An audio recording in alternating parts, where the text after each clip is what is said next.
बिस्मिल्लाहिर्रहमानिर्रहीम। Biology short question series chapter 19 में खुशामदीद। Dear students, chapter 19 growth and development में देखते हैं कौन कौन सी इंपॉर्टेंट शॉर्ट क्वेश्चंस आपके एग्जाम में आ सकते हैं। टॉपिक वाइज शॉर्ट क्वेश्चंस देखते हैं। पहला short question, define open growth. Open growth किसे कहते हैं? आपको इल्म है प्लांट के अंदर ओपन ग्रोथ होती है। क्यों? क्योंकि plant through out life grow करते रहते हैं। वो नए ऑर्गन्स, नई ब्रांचेस, नए लीव्स, नए roots throughout life add करते रहते हैं। That's why this growth is known as open growth. शुरू शुरू में ये ग्रोथ बहुत स्लो होती है, मगर ग्रेजुअली इंक्रीज होती जाती है और मैक्सिमम रेट को अचीव करती है। उसके बाद फिर आहिस्ता आहिस्ता स्लो होती है, यानी स्लो से एक बार फास्ट की तरफ जाती है, फिर आहिस्ता आहिस्ता ग्रेजुअली स्लो हो जाती है। इस ग्रोथ को ओपन ग्रोथ कहते हैं। क्लियर मेरे बेटे? अगला शॉर्ट क्वेश्चन देखिए, differentiate between growth and development. Growth और डेवलपमेंट में क्या फर्क है? ग्रोथ कहते हैं the permanent and irreversible increase in size. Size में जो इंक्रीज होता है, साइज बढ़ता है, इंसान ग्रो करता है, वो इरिवर्सिबल होता है। आपका कद अगर एक बार 6 फुट हो गया तो इसका यह मतलब नहीं कि 40 साल के बाद वो कम हो जाएगा। जो एक बार साइज अचीव हो गया अब वो रिवर्स नहीं होगा, वो परमानेंट है और इरिवर्सिबल है। ये जो साइज में इंक्रीज होता है ना, जो कि इरिवर्सिबल और परमानेंट है, इसको ग्रोथ कहते हैं। जबकि डेवलपमेंट यानी एक फर्टिलाइज एग से मुकम्मल अडल्ट बनने तक जितने भी प्रोसेसेस और चेंजेस होती हैं उनको कलेक्टिवली डेवलपमेंट कहते हैं। The progressive changes and processes which occur when a fertilized egg is changed into an adult are collectively known as development। तो इन दोनों में फर्क अच्छे तरीके से ज़हन में रख लो। अगला क्वेश्चन ये बड़ा इंपॉर्टेंट है, define meristem, give its types.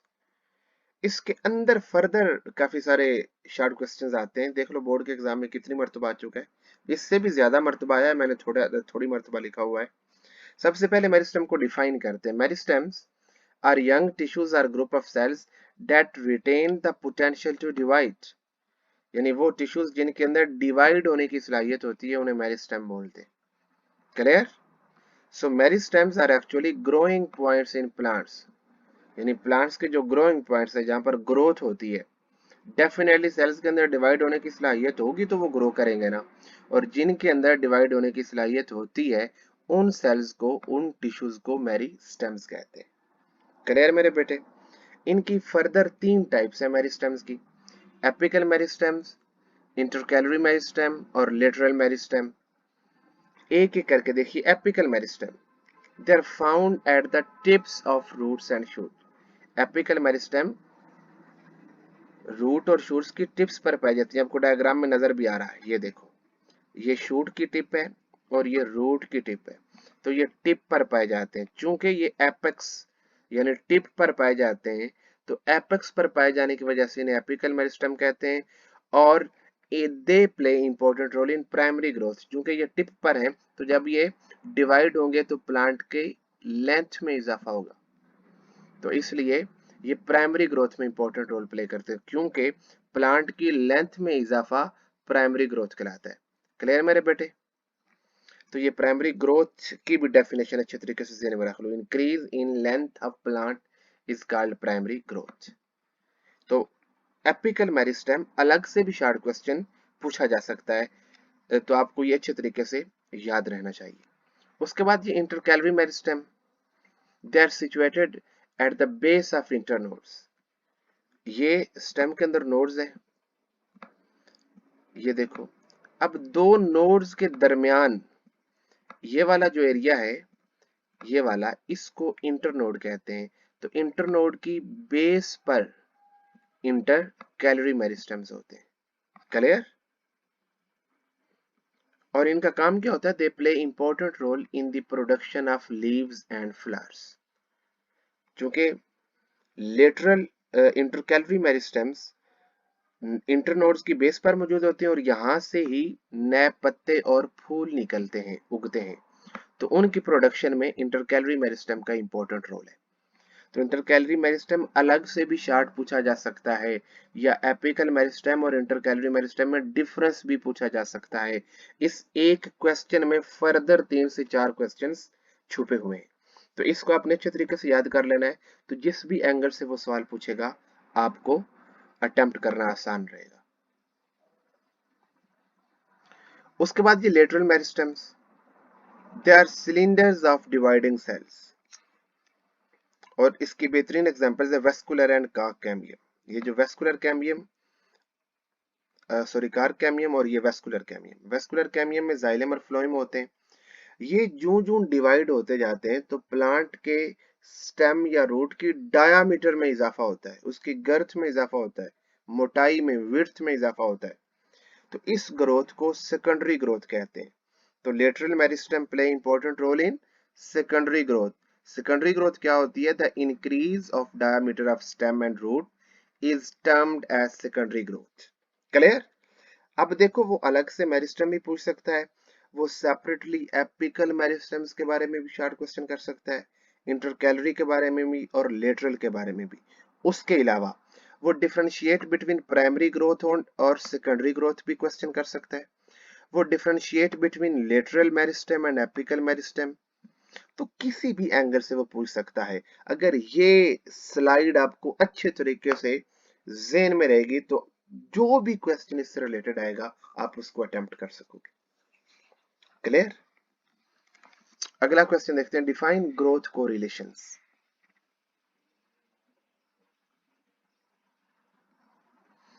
Growth correlation, the reciprocal relationship and effect of growth of one part of plant with development and growth of other part of plant is known as growth correlation।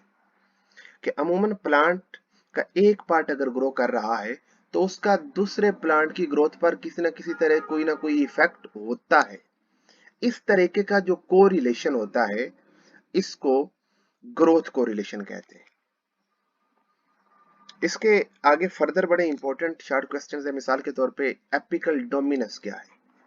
देखिए, दो important birds आपने याद रखने, एक apical bud और एक lateral bird. Apical bud वो जो एपिक्स पर मौजूद होता है, लेटरल बर्ड्स वो जो लेटरल ब्रांचेस को डेवलप करता है। The growth correlation in which apical bud inhibits the growth of lateral birds, कि अगर एपिकल बर्ड लेटरल बर्ड्स की ग्रोथ को इनहिबिट कर रहा है तो इस फिनोमेनन को एपिकल डोमिनस कहेंगे। तो इस कंडीशन में सिर्फ एपिकल बर्ड यानी एपेक्स, उसकी टिप ग्रो करती है, जो नीचे लोअर लेटरल बर्ड्स हैं जिन्हें एक्सिलरी बर्ड्स भी कहा जाता है, उनकी ग्रोथ सप्रेस्ड हो जाती है, इनहिबिट हो जाती है। तो ये दो लाइनें अच्छे तरीके से ध्यान में रख लो। एपिकल डोमिनेंस होती क्यों है? चूंकि एपिक्स जब ग्रो कर रहा हो, एपिकल बर्ड जब ग्रो कर रहा हो, उस वक्त वो एक हार्मोन सिक्रीट करता है, दैट इज ऑक्सन, और ये ऑक्सन लेटरल बर्ड की ग्रोथ को इनहिबिट करता है। ये देखो, आपको एपिकल बर्ड नजर आ रहा है। ये एपिकल बर्ड जब ग्रो करेगा तो लेटरल बर्ड्स की ग्रोथ नहीं हो सकेगी। क्लियर? इस कंडीशन को एपिकल डोमिनेंस कहते हैं। तो इस जब ये ग्रो कर रहा हो तो उस वक्त लेटरल बर्ड क्यों ग्रो नहीं करते? क्योंकि ये हार्मोन ऑक्सिन सिक्रीट करता है जो यहां आकर लेटरल बर्ड्स की ग्रोथ को इनहिबिट करता है। अगला क्वेश्चन देखिए, differentiate between inhibitory effect and compensatory effect. Apical dominance में जब एपिकल बर्ड लेटरल बर्ड की ग्रोथ को इनहिबिट करता है, इस कंडीशन को इनहिबिटरी इफेक्ट कहते हैं। The growth of lateral birds is inhibited by the growth of apical bird is called inhibitory effect। और जब उस एपिकल बर्ड को रिमूव कर दिया जाए तो रिमूव करने के बाद उसका जो लेटरल बर्ड पर असर था वो खत्म हो जाएगा, तो लेटरल बर्ड ग्रो करना शुरू कर देंगे। इसको कहते हैं कंपनसेटरी इफेक्ट। ये देखो, जब तक ये एपिकल बर्ड मौजूद है तो ये लेटरल बर्ड की ग्रोथ सप्रेस कर रहा है, इनहिबिट कर रहा है। तो जब हमने इस एपिकल बर्ड को रिमूव कर दिया तो लेटरल बर्ड्स उस एपिकल डोमिनेंस से बाहर निकल आए, उसका इफेक्ट इन पर खत्म हो गया और इन्होंने ग्रो करना शुरू कर दिया। तो एपिकल बर्ड रिमूव करने के बाद जो लेटरल बर्ड्स ने ग्रो करना शुरू कर दिया, इस कंडीशन को कंपनसेटरी इफेक्ट कहते हैं। It's clear. अगला क्वेश्चन देखते हैं जी, डिफाइन डिस्कॉइडल क्लीवेज। ये भी कई मर्तबा बोर्ड के एग्जाम में आ चुका है कि डिस्कॉइडल क्लीवेज कैसे किसे कहते हैं। क्लीवेज का मतलब है कि जाइगोट के अंदर जब माइटोटिक डिवीजन होती है उसके नतीजे में ब्लास्टोमेर्स बनते हैं, उस प्रोसेस को क्लीवेज कहते हैं। तो डिस्कॉइडल क्लीवेज का क्या मतलब है? जो बर्ड्स के अंदर क्लीवेज होती है, ये एक छोटी सी डिस्क ऑफ प्रोटोप्लाज्म है, इसके अंदर कन्फाइंड यहां तक क्लीवेज मौजूद होती है। चूंकि बर्ड्स के अंदर क्लीवेज एक स्मॉल डिस्क ऑफ प्रोटोप्लाज्म के अंदर होती है, इस वजह से इसे डिस्कॉइडल क्लीवेज कहते हैं। क्लियर मेरे बेटे। अगला क्वेश्चन देखिए जी, एनालिस्ट की इवेंट्स इन एनिमल डेवलपमेंट। दो मरतबा बोर्ड के एग्जाम में आ चुका है कि एनिमल डेवलपमेंट में जो इंपॉर्टेंट इवेंट्स टेक प्लेस होते हैं उनके नाम लिखिए।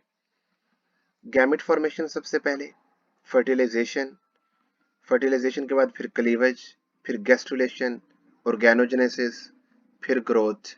ये 6 की इवेंट्स हैं जिनको आपने याद रखना है।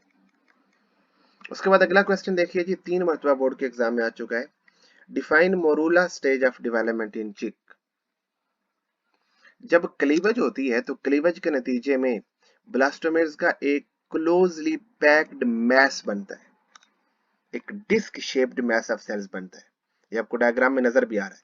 This disc shaped mass of cells जब बनती है तो इस स्टेज को मोरूला स्टेज बोलते हैं। क्लियर।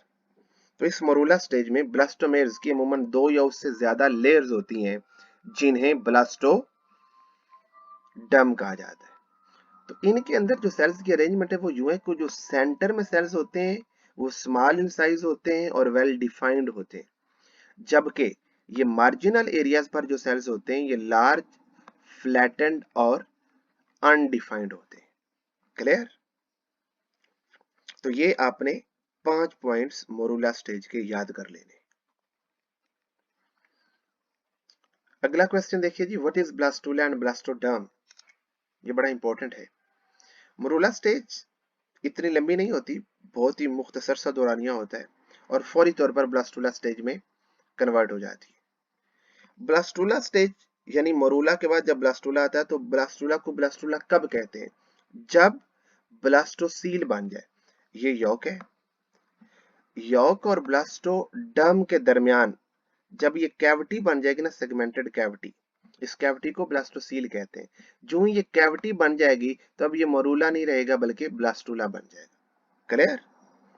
तो इस तरीके से ये ब्लास्टोसील के ऊपर ये जो डिस्काइडल कैप ऑफ सेल है ना, इसको ब्लास्टोडर्म कहते हैं।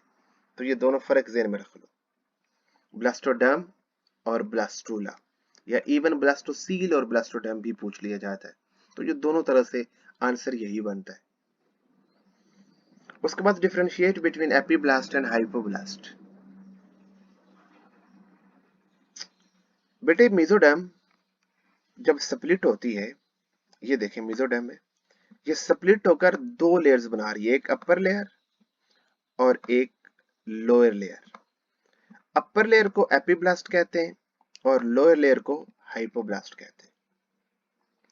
So epiblast is the upper layer of cells of blastoderm. Blastoderm की जो अपर लेयर है, जब स्प्लिट होने के बाद जो अपर लेयर बनती है वो एपीब्लास्ट है, और ये फ्यूचर की एक्टोडर्म है, यानी फ्यूचर में ये एक्टोडर्म और मेसोडर्म बनाती है। जबकि हाइपोब्लास्ट जो लोअर लेयर है ये फ्यूचर में एंडोडर्म बनाएगी, यानी it is mainly presumptive endoderm. उसके बाद अगला क्वेश्चन देखिए जी, व्हाट इज प्रिमिटिव स्ट्रीक। चूंकि बर्ड्स के अंदर मेसोडर्म के सेल्स माइग्रेट होते हैं, इनवेजिनेट नहीं होते, एम्फीबियंस के अंदर मेसोडर्मल सेल्स इनवेजिनेट होते हैं, जबकि चिक के अंदर और बाकी बर्ड्स के अंदर मेसोडर्म के सेल्स माइग्रेट होते हैं। और जब वो सेल्स माइग्रेट होते हैं तो चिक एम्ब्रियो की मिड लाइन में एक थिकनिंग क्रिएट होती है जिसे प्रिमिटिव स्ट्रीक कहते हैं। ये देखें, मेसोडर्मल सेल्स यहाँ पर माइग्रेट हो रहे हैं, और जब ये माइग्रेट होते हैं ना मीडियल और कॉर्डल साइड पर, तो उस वक्त ये सेंटर में इसकी मिड डोर्सल लाइन में एक थिकनिंग, एक पट्टी, एक लकीर सी वजूद में आती है जिसे प्रिमिटिव स्ट्रीक कहते हैं। क्लियर? उसके बाद अगला क्वेश्चन जी, what is Hensen's node? Sargodha board 2019 में ये क्वेश्चन पूछा गया है, what is Hensen's node? Primitive streak जो भी हमने देखी है उसके स्फेलिक एंड पर कुछ सेल्स इकट्ठे होकर एक एग्रीगेट बनाते हैं, एक लोकल थिकनिंग बनाते हैं जिसे हैंसन्स नोड कहते हैं। ये देखो प्रिमिटिव स्ट्रीक, प्रिमिटिव ग्रूव के इस स्फेलिक एंड पर कुछ सेल्स एग्रीगेट होकर एक लोकल थिकनिंग बनाते हैं जिसे हैंसन्स नोड कहते हैं। तो इसकी डेफिनेशन अच्छे तरीके से ज़हन में रख लें। आगे जो differentiate between area pellucida and area ओपेका, इस डायग्राम को गौर से देखिए। ये ब्लास्टोडर्म जब स्प्लिट होती है ना गैस्ट्रुलेशन के दौरान, ये एपीब्लास्ट है और ये हाइपोब्लास्ट है। अब यहां पर ये सेंटर में जो सेल्स हैं, इनके नीचे और यॉक के दरमियान एक पूल ऑफ फ्लूइड डेवलप होता है। इस पूल ऑफ फ्लूइड के डेवलप होने की वजह से ये जो एरिया बन जाता है, ये एरिया ट्रांसपेरेंट और ट्रांसलूसेंट होता है, शफाफ होता है, इसलिए इसको एरिया पेलुसिडा कहते हैं। A pool of fluid develops under the central cells of blastoderm. It gives the area a translucent appearance. That's why it is known as area pellucida. और ये जो मार्जिनल एरियाज पर सेल्स हैं, ये York के साथ अटैच्ड होते हैं और अटैच होने की वजह से इनकी अपीयरेंस थोड़ी डार्क सी होती है। इस वजह से इन्हें एरिया ओपेका कहा जाता है। The peripheral part of blastoderm is not separated from the yolk. It is dark area and called area opaca. It's okay मेरे बेटे। अगला क्वेश्चन देखिए, What are somites? Hansen's node से जो डोर्सल मेसोडर्म है ना, वो ऑर्गेनाइज्ड होकर सोमाइट्स बनाती है जो बाद में मसल्स डेवलप करते हैं। ये देखें, ये हैंसन्स नोड से ये सोमाइट्स बन रहे हैं, यानी जो डोर्सल साइड्स पर मेसोडर्म है वो ऑर्गेनाइज होकर सोमाइट्स बना रही है, और जो लेटरल मेसोडर्म है वो स्प्लिट होकर सोमैटिक और स्प्लैंकनिंग मेसोडर्म बना रही है। उसके बाद differentiate between splanchnic and somatic mesoderm. अभी मैंने आपको बताया कि सोमैटिक एक्चुअली आउटर लेयर है, यानी जब लेटरल मेसोडर्म स्प्लिट होती है तो उसकी जो आउटर लेयर है वो सोमैटिक मेसोडर्म बनती है, जो कि एक्टोडर्म के साथ एसोसिएटेड होती है, और इसे पेरिटल मेसोडर्म भी कहा जाता है। स्प्लैंकनिंग मेसोडर्म एंडोडर्म के साथ एसोसिएटेड होती है, और ये विसरल ऑर्गन्स जो इंटरनल ऑर्गन्स हैं, लंग्स हैं, हार्ट है, एटसेट्रा, उनकी एपिथेलियल कवरिंग बनाती है, जिसको मेसोथेलियल कवरिंग भी कहा जाता है, और स्प्लैंकनिंग मेसोडर्म को विसरल मेसोडर्म भी कहा जाता है। ये देखो, आपने पहले सोमाइट के बारे में देखा, ये छोटे छोटे पैकेट्स ऑफ सेल्स होते हैं। उसके अलावा ये जो लेटरल मेसोडर्म है, ये क्या बना रही है? सोमैटिक मेसोडर्म और स्प्लैंकनिंग मेसोडर्म। ये सोमैटिक मेसोडर्म एक्टोडर्म के साथ एसोसिएटेड है, और जो स्प्लैंकनिंग मेसोडर्म है ये एंडोडर्म के साथ लय कर रही है। डिफरेंशिएट बिटवीन गैस्ट्रोसील एंड न्यूरोसील, ये भी बड़ा इंपॉर्टेंट है। न्यूरोसील के बारे में बड़े क्वेश्चन आते हैं। The cavity enclosed in neural tube, ये जब न्यूरल ट्यूब है, जब ये क्लोज हो जाती है तो इसके अंदर जो कैविटी है ना, उसे न्यूरोसील कहते हैं। जबकि गैस्ट्रोसील, द कैविटी गैस्ट्रुलेशन के दौरान यॉक और एंडोडर्म के दरमियान जो कैविटी होती है उसे गैस्ट्रोसील कहते हैं। इसी को प्रिमिटिव गट भी कहते हैं, जो बाद में डेवलप होकर प्रॉपर डाइजेस्टिव ट्रैक बनाती है। अगला क्वेश्चन है जी, डिफरेंशिएट बिटवीन न्यूरोला एंड न्यूरोसील।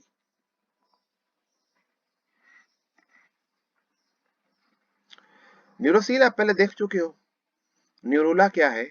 जब 24 घंटे का चिक एम्ब्रियो हो जाता है तो उस वक्त उसकी न्यूरल प्लेट की फोल्डिंग्स वाज़ेह तौर पे नजर आती हैं। जब न्यूरल प्लेट की फोल्डिंग्स नजर आना शुरू हो जाती हैं, उस वक्त उसे न्यूरोला कहा जाता है। ये न्यूरल प्लेट है और जब ये इन्वेजिनेट होती है तो ये उसकी फोल्डिंग्स है।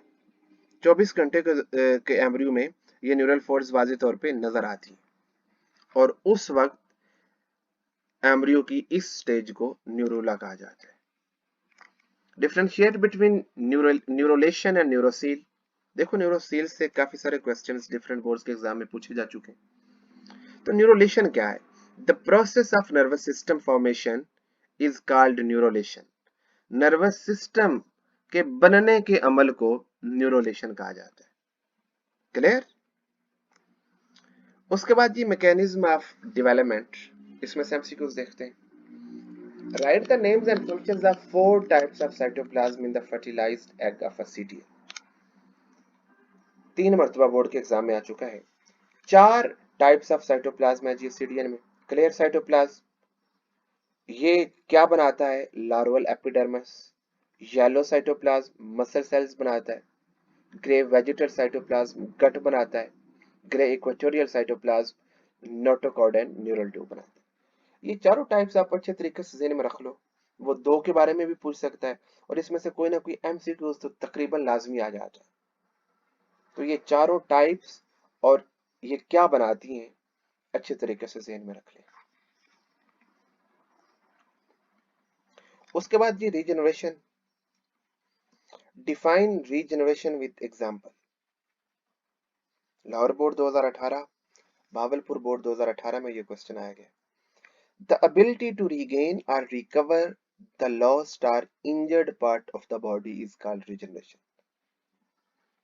कि बॉडी का कोई पार्ट इंजर्ड हो गया है या जाये हो गया है, उसको दोबारा रिकवर करना, अगर इंजर्ड है या जाये हो गया तो उसे दोबारा रीगेन नए सिरे से बनाना, इस एबिलिटी को रीजनरेशन कहते हैं। इसकी एग्जांपल स्पंजेस। स्पंजेस का अगर कोई पार्ट टूट गया है ना तो वो उसे दोबारा रीजनरेट कर लेते हैं। इवन वो टूटा हुआ हिस्सा भी रीजनरेट होकर दोबारा इंडिविजुअल बन सकता है।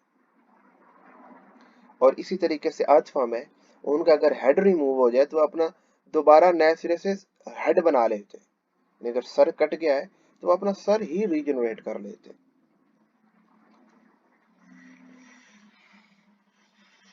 उसके बाद ये भी क्वेश्चन आया जी सरगोदा बोर्ड 2015 में। Right regeneration in invertebrate animals. देखते हैं जी स्पंजेस हम पहले भी देख चुके हैं। They not only replace the lost part but any piece of body is capable of growing into a complete sponge. यानी अगर कोई पीस टूटा है ना, एक तो वो बॉडी उसी पीस को दोबारा रीजनरेट कर लेगी और सिर्फ वो ही रीजनरेट नहीं करेगी, जो पीस टूट गया है वो भी ग्रो करके मुकम्मल कंप्लीट इंडिविजुअल नए सिरे से बन जाए। उसके बाद ये लॉबस्टर्स, इनके अंदर सलाहियत होती है कि वो अपने क्लास को दोबारा रीजनरेट कर सकते हैं। अर्थवर्म हम पहले बता चुके हैं कि वो अपने हेड को रीजनरेट कर लेते। इसी तरीके से स्टार फिश, अगर उनका कोई आर्म कट जाए तो वो सेंट्रल डिस्क से अपने आर्म को रीजनरेट कर लेती है। तो ये अर्थवर्म की 4 एग्जांपल्स, इनवर्टिब्रेट्स की 4 एग्जांपल्स आपने याद रखनी। उसके बाद जी Multan board 2017, Bahawalpur board 2017, D G Khan board 2018 में ये क्वेश्चन आए। What are neoblast and what is their role in development. Neoblast क्या है? रीजनरेशन के दौरान फ्लैट वर्म्स यानी प्लेनेरिया वगैरह के अंदर कुछ अनस्पेशलाइज्ड सेल्स होते हैं जो डिफरेंशिएटेड नहीं होते, और जब कोई पार्ट जाये हो गया या इंजर्ड हो गया तो उस साइट ऑफ एम्पुटेशन पर ये अनस्पेशलाइज्ड सेल्स माइग्रेट करते हैं और वहां पर डिफरेंशिएट होकर उस लॉस्ट पार्ट को दोबारा रीजनरेट कर लेते हैं। यानी जो स्पेशलाइज्ड सेल्स होते हैं ना, मीन वो डिफरेंशिएटेड होते हैं, तो इनके अंदर कुछ अनडिफरेंशिएटेड सेल्स मौजूद होते हैं। तो जहां पर कोई हिस्सा कट जाए उस कटे हुए हिस्से पर ये माइग्रेट करेंगे, ये जो नियोब्लास्ट हैं, जो अनस्पेशलाइज्ड सेल्स हैं, और जब वहां पर पहुंचेंगे, अब चूंकि वो एक कटा हुआ हिस्सा दोबारा बनाना है तो उसके लिए फिर डिफरेंशिएट होना पड़ेगा, स्पेशलाइज्ड होना पड़ेगा। तो ये अनस्पेशलाइज्ड सेल्स वहां जाकर डिफरेंशिएट होकर उस हिस्से को रीजनरेट कर लेते हैं। हाउ डज रीजनरेशन अकर? ये भी बड़ा इंपॉर्टेंट शार्ट क्वेश्चन है, बच्चे अमूमन मिस कर जाते हैं। In some organisms like flatworms unspecialised cells are present. Neuroblast present होते हैं और वो क्या करते हैं, कटे हुए हिस्से वाली जगह पर पहुंचेंगे, वहां पर डिफरेंशिएट होकर नए सिरे से उस हिस्से को रीजनरेट कर लेंगे, स्पेशलाइज्ड सेल्स बना देंगे। जबकि कुछ ऑर्गेनिजम्स के अंदर जैसे कि स्लेमेंडर्स है, वहां पर अनस्पेशलाइज्ड सेल्स मौजूद नहीं होते। वहां पर क्या होता है कि सबसे पहले कटे हुए हिस्से पर जो ऑलरेडी स्पेशलाइज्ड सेल्स होते हैं ना, वो पहले डी डिफरेंशिएटेड होते हैं। यानी पहले वो स्पेशलाइज थे, तो स्पेशलाइज से वो अनस्पेशलाइज्ड हुए, यानी डी डिफरेंशिएट हुए। जब वो अब अनस्पेशलाइज हो गए, अब दोबारा नए सिरे से उस कटे हुए हिस्से को रीजनरेट करने के एतबार से वो दोबारा डिफरेंशिएट होंगे और रीजनरेशन होगी। तो ये ज़हन में रहे कि कुछ ऑर्गेनिज्म जैसा कि फ्लैटवर्म्स के पास ऑलरेडी अनस्पेशलाइज्ड सेल्स होते हैं जो कटे हुए हिस्से पे माइग्रेट करेंगे और डिफरेंशिएट होकर स्पेशलाइज्ड सेल बनाएंगे।